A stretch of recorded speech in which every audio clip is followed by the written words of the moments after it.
Let's make one thing clear. I'm Bjørn Kærslund. I'm Danish. I'm an adventurer. I'm definitely an adrenaline junkie, and I might just be a little bit overconfident. I'm the guy who thinks, why climb a mountain when you can climb the mountain? So here I am, taking on the tallest mountain in Europe, the infamous Mont Blanc mountain, with absolutely no mountaineering experience.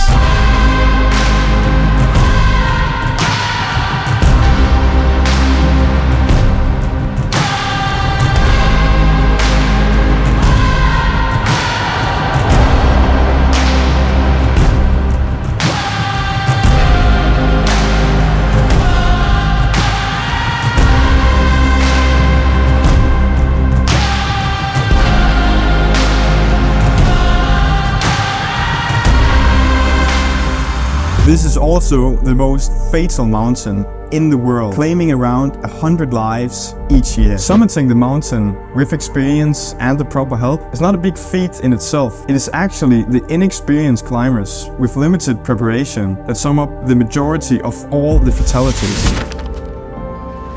So, was this a good idea? Absolutely fucking not. That's right, Jordan.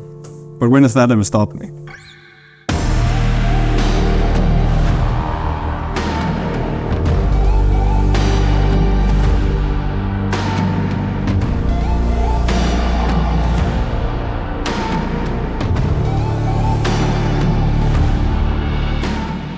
So, this small 20-hour journey started off from Kolding Station, straight to Flensborg, then to Hamburg. Now, we had some big delays on the way, but overall, it was pretty doable. Then to Basel, and then to Biel. Ultimately, we arrived in Geneva, and from there, we took a bus to Chamonix, reaching our final destination. Upon arriving at our destination, we couldn't resist the urge to explore the local culture. And believe me when I say, culture is what they got. As soon as we arrived in the valley, the air was thick of adventure.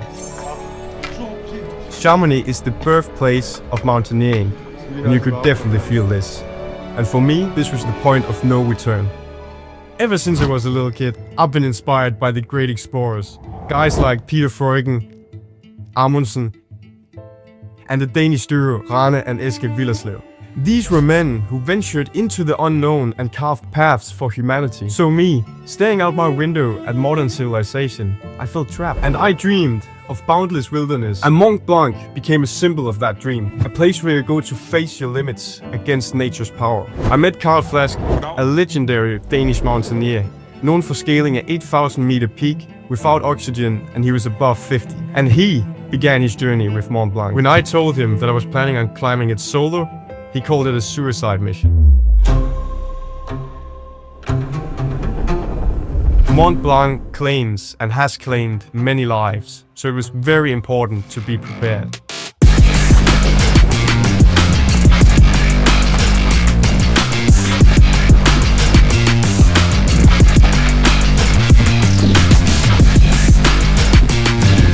Mountaineering was a mystery to me. Information about solo climbs was pretty scarce. The greatest danger was falling into a crevasse, a risk that I could not eliminate. I bought gear, trained daily, and practiced rescue techniques in my backyard. Months of preparation had led to this very moment. In May, my brother decided to join. So to test our skills, we joined the glacier course. So, surprisingly, we executed rescue techniques like we were seasoned climbers. And that really boosted our confidence. So you put a carabiner at the end of the home we practice with the wheelbarrow. Like every time you have the opportunity, you play a bit. Yeah. We did, however, make one very critical mistake. We forgot sunscreen. And boy oh boy, did we feel that. By the next day, our faces were burned and leaking disgusting fluids. It nearly ended the mission. Well, I'm trying to smile, but we can't. It's really stiff. We patched up and kept on going. I felt ready, determined to show the mountain what I was made of. At 12:45 a.m., I started my ascent under moonlight. Scrambling felt pretty natural. It was almost like coming home. I decided to climb at that time because I had to descend before 10 o'clock in the morning.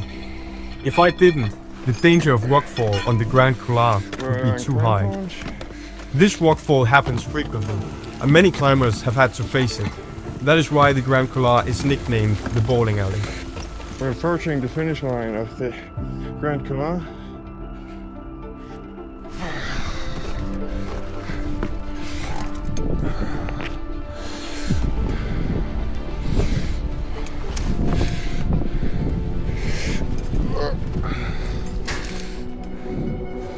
Along the way, I met Tobias, a Norwegian climber also trying to take on Mont Blanc by himself.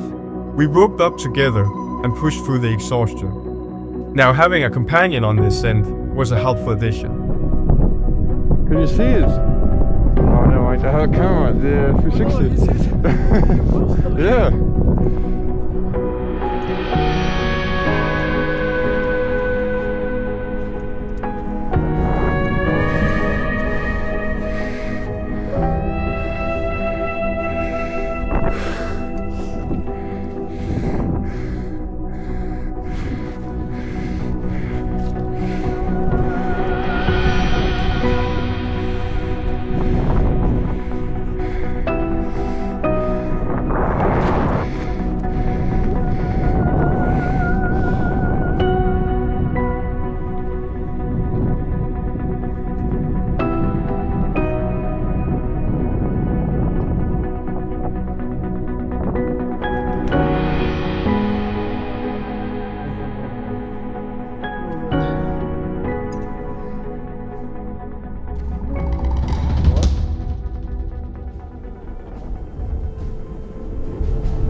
And the important thing to remember is, when an experienced mountaineer calls something easy, it's never easy for a beginner.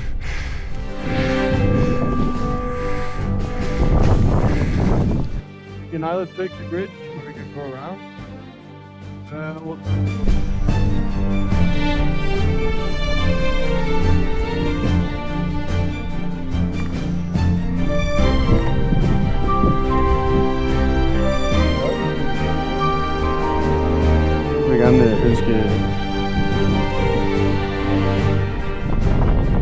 After grueling hours, we reached the summit at 7:45 a.m. and I saw a world of endless peaks stretching into infinity.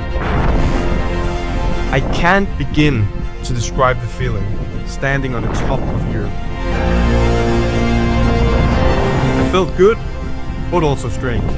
You know, you spend hours upon hours of climbing, anticipating the climax, the big moment of relief and success. So we made it to the summit. Great weather and everything went well. A bit harder than expected. We have a long journey down up the mountain ahead of us. But we're happy. We did it. Yes. Yeah, we did it. We saw the clouds. But the real challenge was yet to come. The descent down the mountain. The descent was perilous. We naively decided to go off course on a track unwalked by anyone. And at an altitude of 4,600 meters, this was a fat mistake. We unknowingly wandered onto a steep ice wall with a deadly drop below. So we were roped up together, and a fall like that one would definitely have killed both of us. Panic and adrenaline surged through my veins. And I like adrenaline, but this was not a game anymore. You see, at that point I had to make a decision, a call. Do we continue on this path, or do we climb back? And time was ticking. Matter of fact, it was breathing down my neck. So I made a decision. I decided that we had to climb back up. And with that, we narrowly escaped disaster. Yet this decision had consequences. And unfortunately, we've lost some time at this point. Now approaching the infamous Gran Paradizo at 10 a.m., I knew we were cutting it close. As I jumped across the ice gap, a rock whizzed past my knee. A strong reminder of how close death is around the corner. But we made it down safely. I couldn't make such a big journey just to climb one mountain. No, I decided I needed 4 more. I'm gonna speedrun this, baby. Peaking Switzerland and Italy's tallest mountains. I climbed Weismiss, made it to the second summit of the day, the ridge of the Weismiss. I climbed Zugspitze. Up to Zugspitze. The chimneys wasn't that bad. It was mainly the ridge that was sketchy. If heaven does exist, it's up here, man.